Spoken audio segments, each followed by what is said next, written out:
Timeless concepts from Physics Helpline.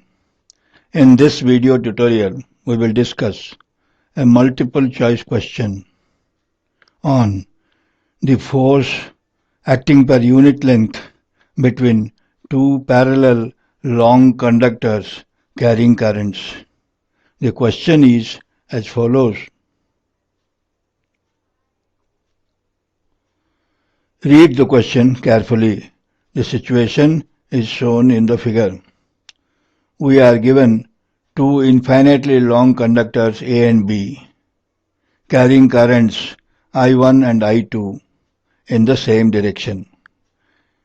They are placed at a distance of r from each other. It is observed that force per unit length acting on the conductor B is equal to F. Now, in the second case, the current through A is doubled and its direction is also reversed. The distance between the two conductors is also increased to 3r. In the second case, we are required to find the force per unit length of the conductor B. Now, for the answer, we'll find an expression for the force acting per unit length of conductor B. For that, we need the magnetic field produced by the current through conductor A at the position of B.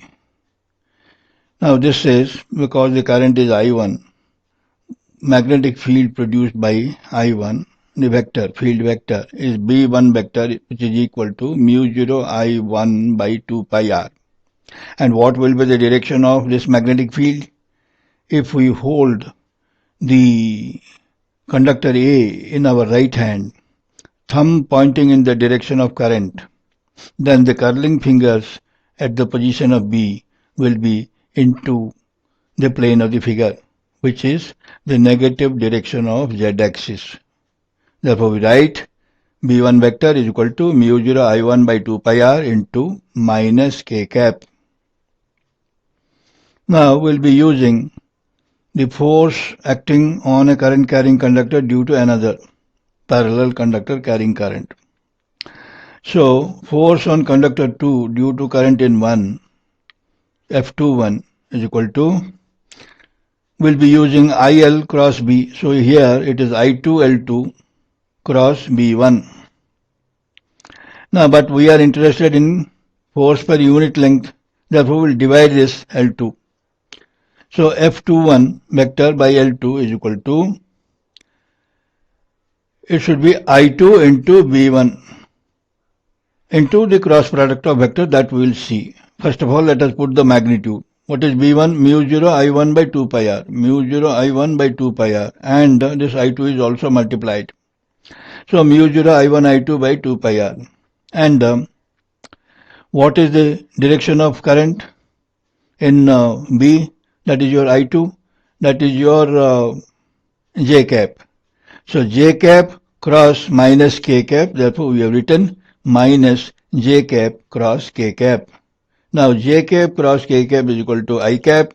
Therefore, minus J cap cross K cap is equal to minus I cap. Therefore, force per unit length of conductor B, which is given as F, is equal to mu 0 I1 I2 by 2 pi r into minus I cap.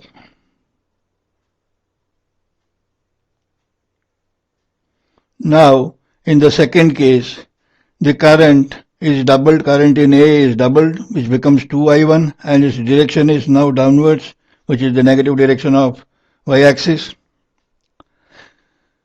Therefore, the magnetic field produced at conductor B due to current in A is given by B1 dash is equal to, what will be the changes? Mu 0 I.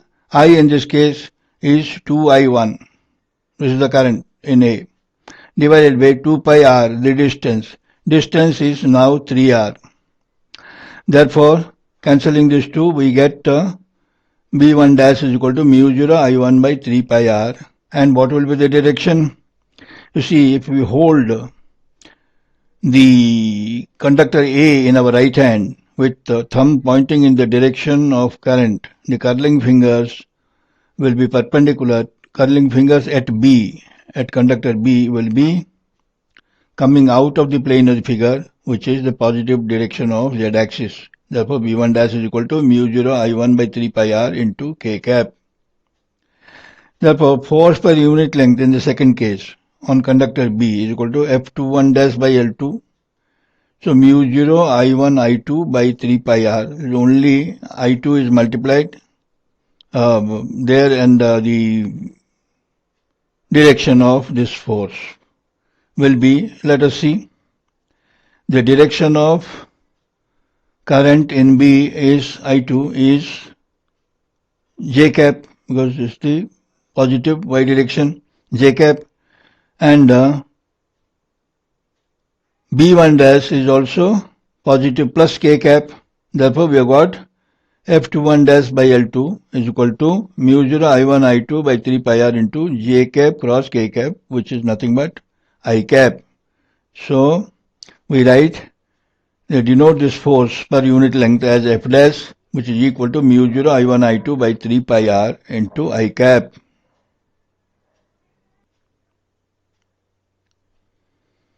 Now, from equations 1 and 2, it is very clear that F dash is equal to minus 2F by 3. How? You see, the negative sign is there, here it is positive. Therefore, the negative sign will come. And this is divided by 2. So, minus 2 by 3. If you do minus 2 by 3, multiply minus 2 by 3 to F. This minus will get cancelled, and 2 will get cancelled, and the denominator will be 3 pi r. So, that is what is our this 3 pi r. So, that is how F dash is equal to minus 2F by 3, which is the answer to the question. Therefore, the correct option is D. This completes the answer to the question. Thanks for watching. If the video is helpful, then please like, share and subscribe.